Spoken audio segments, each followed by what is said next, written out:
नमस्कार, म दिपक प्रसाद भट्टराई, घर मेरो कावसती 14। विगतमा जुन एउटा शारीरिक अस्वस्थता भएर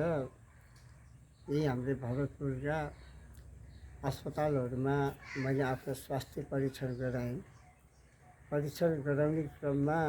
अलि जटिल समस्या देखा परेको हुनाले तत्कालीन समयमा नेपालमा कोभिडको अत्यन्तै महामारीको बेला पनि थियो। त्यो समयमा अब थप उपचारका लागि कहाँ जाने, के गर्ने र कसरी जाने भन्ने कुरामा अन्यल भइरहेको अवस्थामा रिजोइस हेल्थ केयरका डाइरेक्टर कृष्ण गैरे सरसँग सम्पर्क भयो र उहाँको सम्पर्कबाट मैले एउटा अलिकति भारतका उच्च स्तरीय अस्पतालहरूमा र त्यहाँका विशेषज्ञ डाक्टरहरूसित उहाँको सिधा सम्पर्क रहेछ, जसको कारणले गर्दा उहाँले मलाई एउटा बाटो देखाइदिनु भयो र तत्कालीन लकडाउनको बेलामा हामी सहजपूर्ण तरिकाले दिल्ली पुग्यौँ र सोही ठाउँमा मेरो अब उपचार चल्यो र 77 सालमा जुन मेरो उपचार भयो, अब आज 81 साल लागिसकेको छ र सोही ठाउँबाट मैले जुन सेवा लिएँ त्यो सेवा मेरो लागि उत्कृष्ट नै रह्यो। किनभने मैले जुन अपेक्षा गरेर गएको थिएँ, जुन किसिमको सहयोगको अपेक्षाले गएको थिएँ, त्यो सहयोग मैले रिजोइस हेल्थ केयरका डाइरेक्टर कृष्ण गैरे सरबाट मैले पाएँ र मेरो उपचार सम्पन्न भए पश्चात मैले पुनः नेपालमा आएर बेला बेलामा यहीँका अस्पतालहरूमा फलोअपमा जाने गर्छु र यसरी जाने क्रममा कहिलेकाहीँ मैले देख्छु अलिकति व्यावहारिक कठिनाइ र जुन एउटा पेसेन्ट बिरामीप्रति गरिने व्यवहारले गर्दा पनि कतिपय रोगहरू अब निको हुने र नहुनेमा भर पर्दो रहेछ। तथापि अब त्यही उपचार पद्धति अनि त्यही जनशक्ति र त्यही औषधिहरू नेपालमा पनि उपलब्ध छन्। तथापि के हो त भन्दाखेरि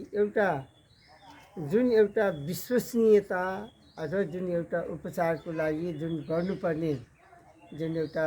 विधि र प्रक्रिया हो, त्यो प्रक्रिया र बिरामीसँग गरिने व्यवहार हो, त्यो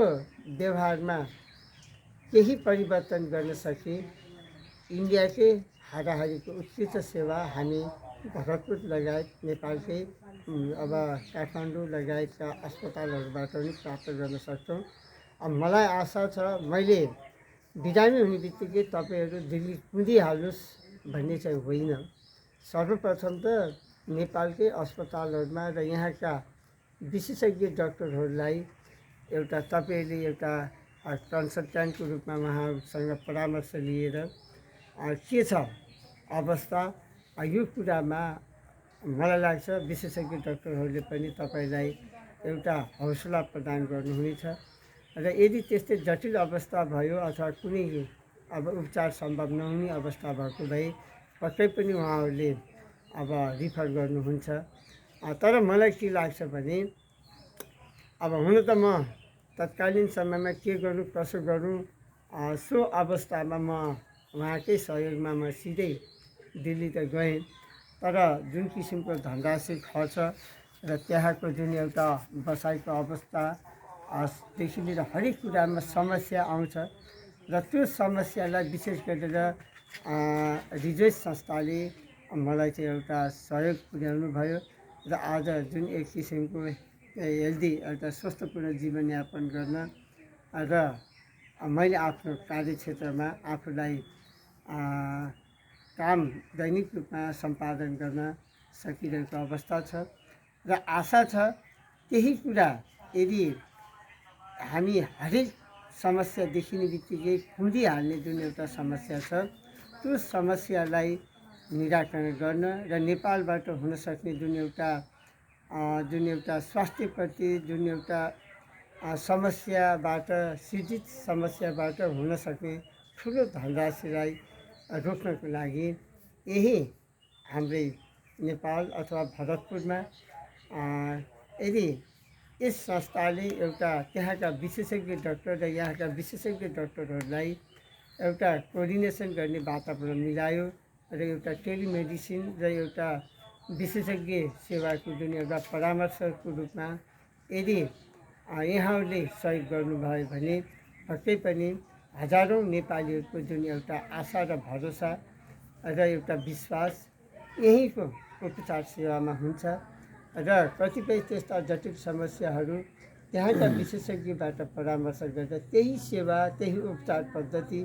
यहीँ पनि गर्न सकिन्छ भन्ने कुरामा म विश्वस्त पनि छु। किनभने मैले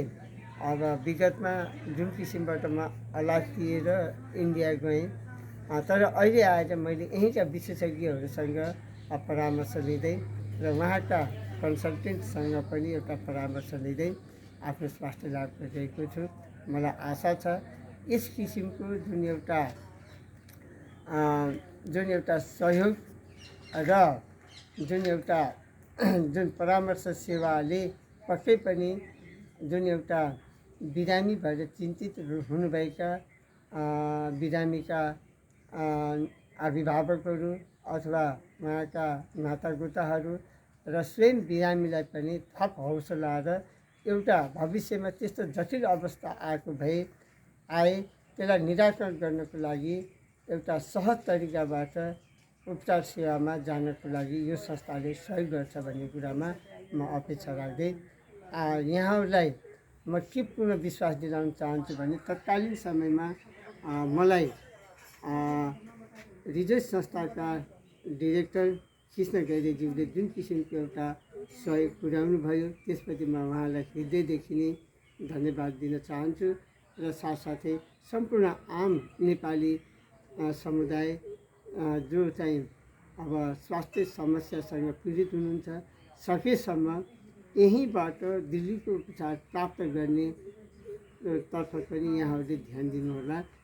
हतारमा निर्णय लिँदा कहिलेकाहीँ समस्या पनि आउन सक्छ। त्यसैले गर्दा यहाँहरूले धैर्यताका साथ यो कुरामा चाहिँ यहाँहरूले ध्यान दिनुहोला र यो संस्थाले जुन एउटा सहयोगीको भूमिका निर्वाह गरेको छ यो संस्थाप्रति मेरो पूर्ण विश्वास पनि रहेको छ र जसले गर्दा आज म जुन अवस्थामा छु यो अवस्थामा यो संस्थाले गरेको सहयोगप्रति म एकदमै निकै